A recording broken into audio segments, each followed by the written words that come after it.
Hello people, a very warm welcome to concise classes. So student, आज आपका lecture 24 है और आज के सेशन में we will discuss about demonstrative, indefinite and distributive pronouns. जैसा कि मैंने आपसे कहा, आपके सेशन बाइलिंगुअल रहेंगे, so I will explain in both the languages, in Hindi also and English also. Session बहुत ज़्यादा इंपॉर्टेंट है, तो वीडियो को विदाउट स्किप करे एंड तक देखना, एज काफ़ी सारी बातें मैं आपको in between of the session बताती हूँ। सो आइए स्टार्ट करते हैं। सो स्टूडेंट, डेमोन्स्ट्रेटिव प्रोनाउंस होते क्या हैं? देखिए, when we discussed about adjective, तब हमने डेमोन्स्ट्रेटिव एडजेक्टिव के बारे में बात करी थी, और जहां मैंने आपको बताया था कि पॉइंट आउट करने के लिए किसी चीज़ की तरफ हम डेमोन्स्ट्रेटिव एडजेक्टिव्स का यूज़ करते हैं। राइट पीपल, डेमोन्स्ट्रेटिव प्रोनाउंस भी यही हैं कि किसी चीज़ की तरफ पॉइंट आउट करने के लिए we use these pronouns. Okay, लेकिन पोजिशन में डिफरेंस आ जाता है।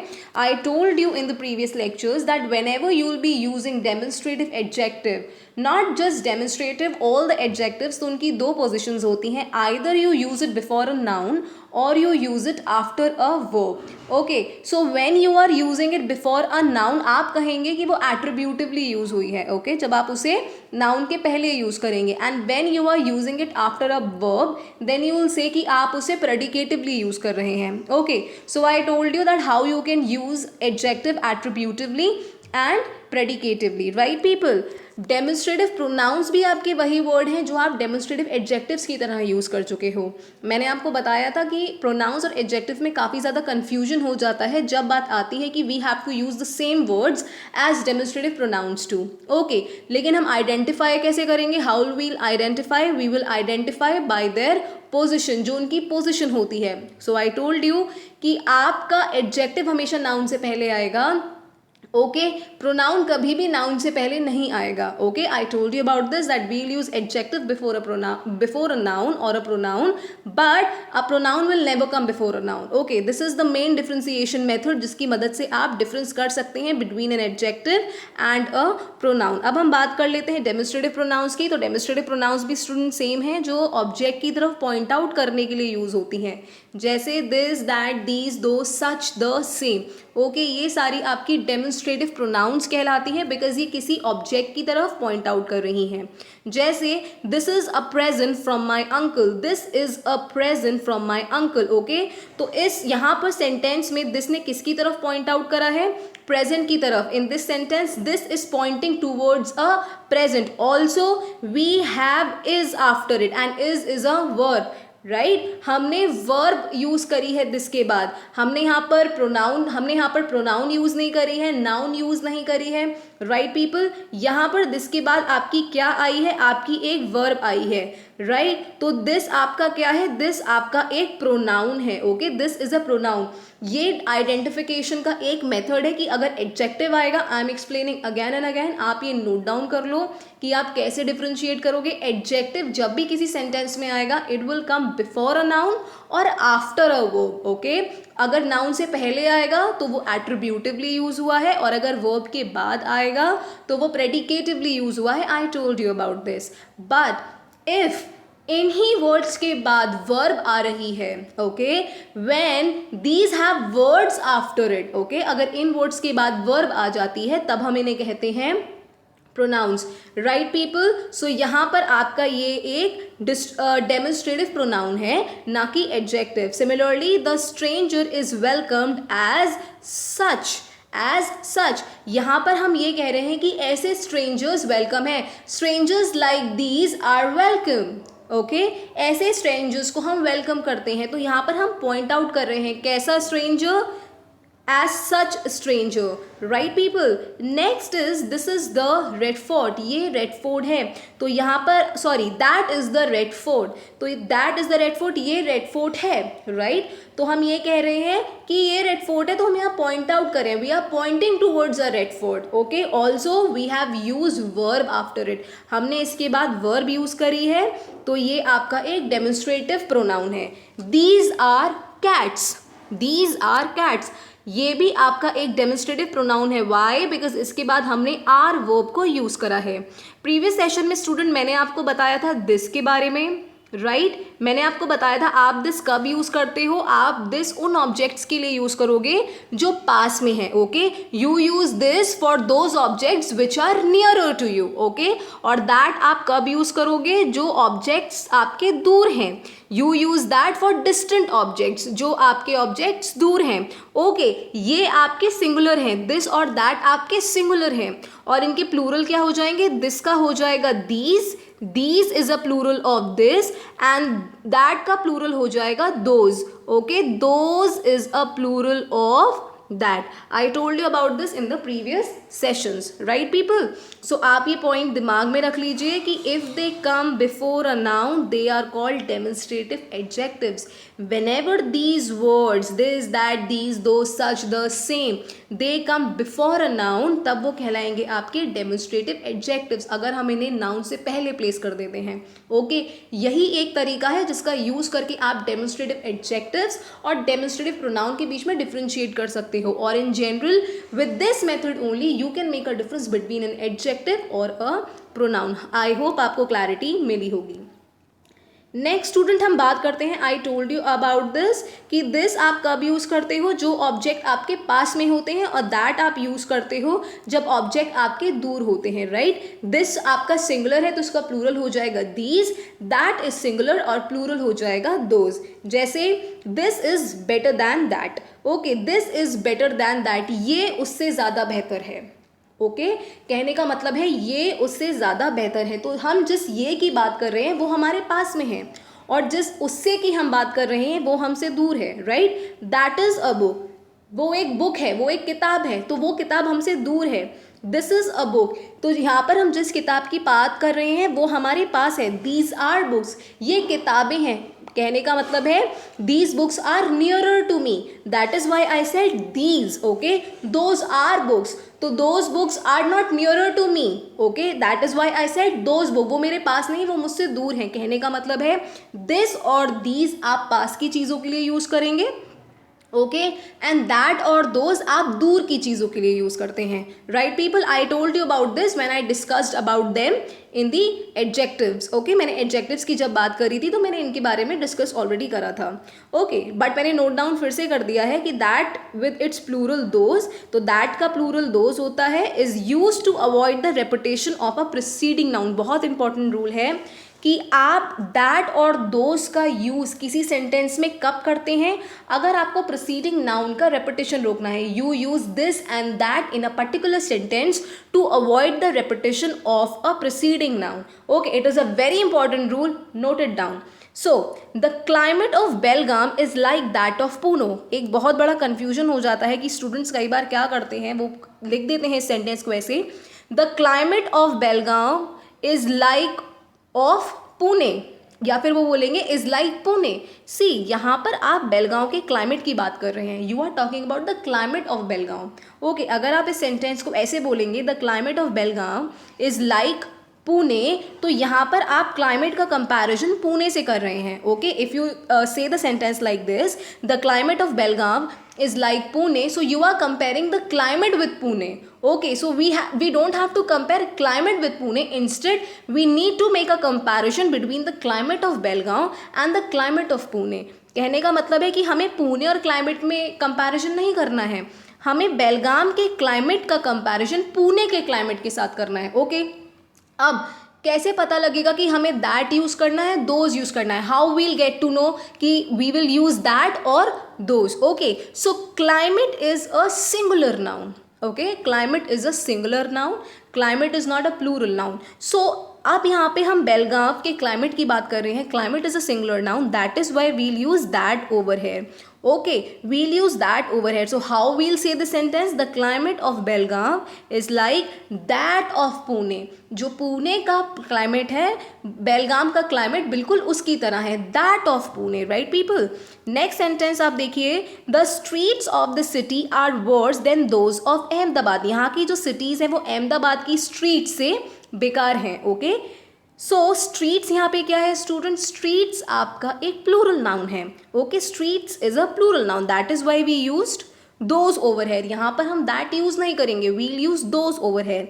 सो the streets of the city are worse than those of Ahmedabad. Okay, than those of Ahmedabad, because इस सेंटेंस में हम स्ट्रीट्स में कंपैरिजन कर रहे हैं कि इस सिटी की जो स्ट्रीट्स हैं वो वर्स हैं as compare to the streets of Ahmedabad. Okay, we are not comparing the streets with Ahmedabad. हम यहाँ पर स्ट्रीट्स और अहमदाबाद का कंपैरिजन नहीं कर रहे हैं, हम यहाँ पे एक पर्टिकुलर सिटी की जो स्ट्रीट्स हैं उसका कंपैरिजन अहमदाबाद की स्ट्रीट से कर रहे हैं. राइट पीपल, होप आपको क्लैरिटी मिली होगी.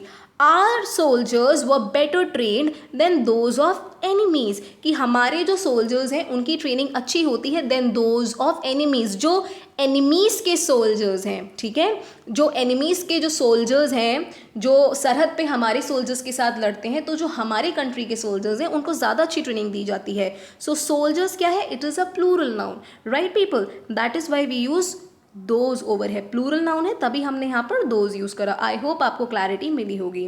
नेक्स्ट स्टूडेंट हम बात करते हैं, when two things which have been already mentioned are refer to, this refers to the last thing, then refers and that refers to the first thing. कहने का मतलब है कि whenever in a sentence we are talking about two things, okay, जब किसी sentence में हम दो चीज़ों की बात कर रहे हैं तो बाद वाली चीज़ के बारे में, जो बाद वाला सब्जेक्ट है उसके लिए हम दिस यूज़ करते हैं और जो पहला वाला सब्जेक्ट है उसके लिए हम दैट यूज़ करते हैं.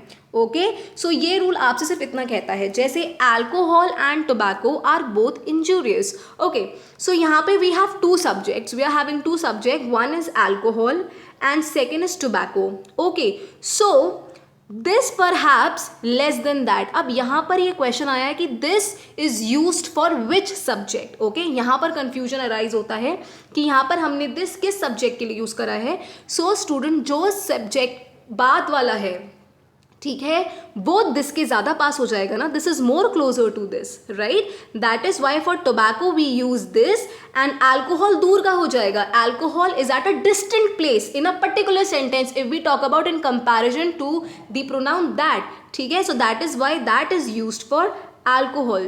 सो कहने का मतलब है कि अगर किसी सेंटेंस में दो सब्जेक्ट आते हैं तो जो बाद वाला सब्जेक्ट है फॉर दिस सब्जेक्ट आप यूज़ करते हैं दिस, और जो पहले वाला सब्जेक्ट वन है इसके लिए आप यूज़ करते हैं दैट. आई होप आपको क्लैरिटी स्टूडेंट्स मिली होगी.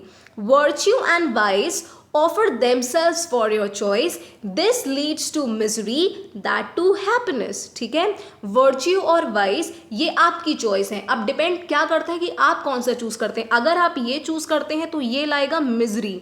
मिजरी का मतलब है बहुत बेकार कंडीशन आपकी हो जाएगी, और वर्च्यू का मतलब है हैप्पीनेस. ओके, वर्च्यू का मतलब है हैप्पीनेस. तो इस सेंटेंस में अगेन हमारे पास दो सब्जेक्ट हैं, we have two subjects. First subject is virtue and second subject is vice. So this we have used for second subject and that we use for first subject. I hope student आपको clarity मिली होगी. Next student हम बात करते हैं indefinite pronounce की. नाम से ही पता लग रहा है कि इनडेफिनिट का मतलब क्या है. When we are not definite, when we are not certain कि हम किसके बारे में बात कर रहे हैं, हम कितनी चीज़ों के बारे में बात कर रहे हैं, कितने पर्सन्स के बारे में बात कर रहे हैं, we are not definite. Okay, so जैसे आप पहला सेंटेंस देखिए, one hardly knows what to do. ठीक है, बहुत कम लोगों को पता होता है कि उन्हें क्या करना चाहिए. तो यहाँ पर हम एग्जैक्ट नहीं बता रहे हैं. Okay, we are not pointing over here to a particular person कि we are talking about which person, right. हम यहाँ पे एक पर्टिकुलर पर्सन की बात नहीं कर रहे हैं. That is why one is your indefinite pronoun. One must not boast of one's own success. देखिए, आपके पास दो तरह की इंग्लिश होती हैं, informal English and formal English. Right people, हमने ग्रामर में हमने पढ़ा है that whenever we use one, whenever we are using indefinite pronoun one, then we not use his और her, instead we use one's. कहने का मतलब है आप इसको ऐसे नहीं बोलेंगे one must not boast of his own success. You will not use his.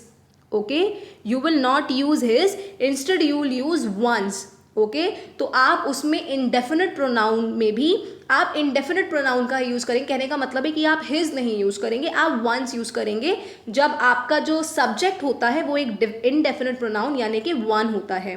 Right people, but when it comes to informal English, okay, America में क्या होता है, आज भी जब इस सेंटेंस को बोला जाता है सो वो लोग वंस नहीं बोलते हैं. They can either use one's or they can use his. In America people either can use one's or his. Okay, but grammar में students we need to stick with the rules. हमें rules के साथ stick रहना पड़ता है. और grammar आपकी ये कहती है दैट व्हेनेवर अगर आपका इनडेफिनिट प्रोनाउन यूज हुआ है एज अ सब्जेक्ट, ठीक है, तो आप इसमें सिर्फ इनडेफिनिट प्रोनाउंस का ही यूज करेंगे. Okay, so you will never say one must not boast of his own success. It is correct. Okay, as per American English it is correct. Okay, informally you can say one must not boast of his own success, but when it comes to grammar rule, जब हम grammar rule की बात करते हैं तब आप ये बोलेंगे one must not boast of one's own success. Okay, similarly one must not praise oneself. किसी को अपने आप को प्रेज नहीं करना चाहिए. लोगों को अपनी प्रशंसा खुद नहीं करनी चाहिए. ओके, खुद को प्रेज नहीं करना चाहिए. तो वन भी यहाँ पर आपका एक इनडेफिनिट प्रोनाउन है, बिकॉज यहाँ पर हम एग्जैक्टली नहीं बता रहे हैं कि हम किस पर्सन की बात कर रहे हैं. None of his poems are well known. Okay, none of his poems, तो यहाँ पे हम एग्जैक्टली किसी पोएम की बात नहीं कर रहे हैं. We are not talking about a exact poem over है. Okay, that is why student none भी आपका एक इनडेफिनिट प्रोनाउन है. Some are born great. Okay, somebody has stolen my watch. Nobody was there to rescue the child. Did you ask anybody to come. What is everybody's business is nobody's business. Okay, so कहने का मतलब है आपके everybody, somebody, nobody, anybody, someone, no one, anyone. So all these words जो आपके सामने लिखे हैं, जो किसी पर्टिकुलर पर्सन की तरफ पॉइंट आउट नहीं करते हैं और एज अ प्रोनाउन यूज हुए हैं, तो ये कहलाते हैं आपके student indefinite pronoun. I hope आपको क्लैरिटी मिली होगी. नेक्स्ट हम बात करते हैं स्टूडेंट अबाउट डिस्ट्रीब्यूटिव प्रोनाउंस. देखिए, आपकी 3 डिस्ट्रीब्यूटिव प्रोनाउंस होती हैं. You have 3 distributive pronouns, each, either and neither. Okay, क्यों? क्योंकि ये एक ही पर्सन को one at a time point out करती है, because they refer to persons और things one at a time. Okay, जैसे each of the boys get a prize. प्रत्येक बच्चे को प्राइज मिला. Each of the boys, so we are talking about each child. Okay, either of you can go. Neither of the accusations is true. Either of these 2 pens is red. So each, either, neither, ये आपकी distributive pronounce कहलाती हैं. Okay, सो ये तो बात हो गई कि आपकी डिस्ट्रीब्यूटिव प्रोनाउंस कौन सी हैं. बट नाउ एक डिफरेंस आता है जिसको दिमाग में रखना बहुत ज़्यादा इंपॉर्टेंट है कि ईदर एंड नीदर हम किसी सेंटेंस में तभी यूज़ करेंगे अगर हम 2 पर्सन्स की बात कर रहे हों.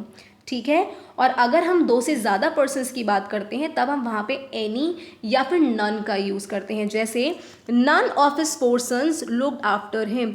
चारों बेटों में से किसी भी बेटे ने उनकी सेवा नहीं की. ठीक है, so 4 sons, right. So in this sentence हम 4 सन्स की बात करें, that is why we will not use neither. हम यहाँ पे नीदर का यूज़ नहीं करेंगे, इंस्टेड हम यहाँ पे नन का यूज़ करेंगे, क्योंकि यहाँ पर हम 4 सन्स की बात कर रहे हैं. यहाँ पर हम 2 सन्स की बात नहीं कर रहे हैं. देखिए, ईदर का मतलब होता है दोनों में से कोई भी. ठीक है, और नीदर का मतलब होता है दोनों में से कोई भी नहीं.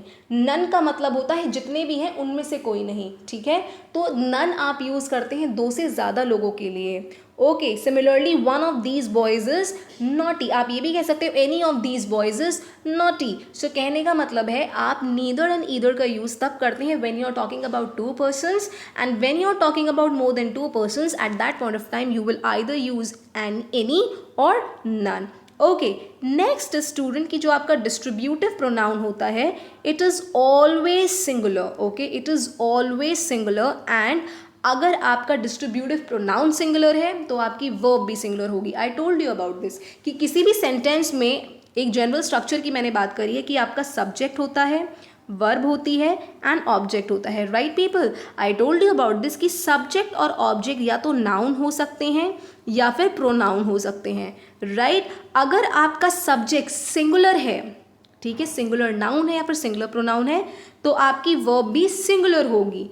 वाई? बिकॉज वर्ब आपकी विद रिस्पेक्ट टू सब्जेक्ट आती है. If the subject is singular the verb is singular, and if the subject is plural the verb is plural. So that is why distributive pronoun is always singular. अगर ये pronoun singular है तो आपकी जो verb होगी वो भी आपकी स्टूडेंट सिंगुलर होगी. So that's all in today's session people. Hope आपको आज का सेशन पसंद आया होगा. If you like the session तो आप वीडियो को ज़रूर लाइक करें, चैनल को भी सब्सक्राइब करें स्टूडेंट, और ज़्यादा से ज़्यादा शेयर करें. Thank you so much.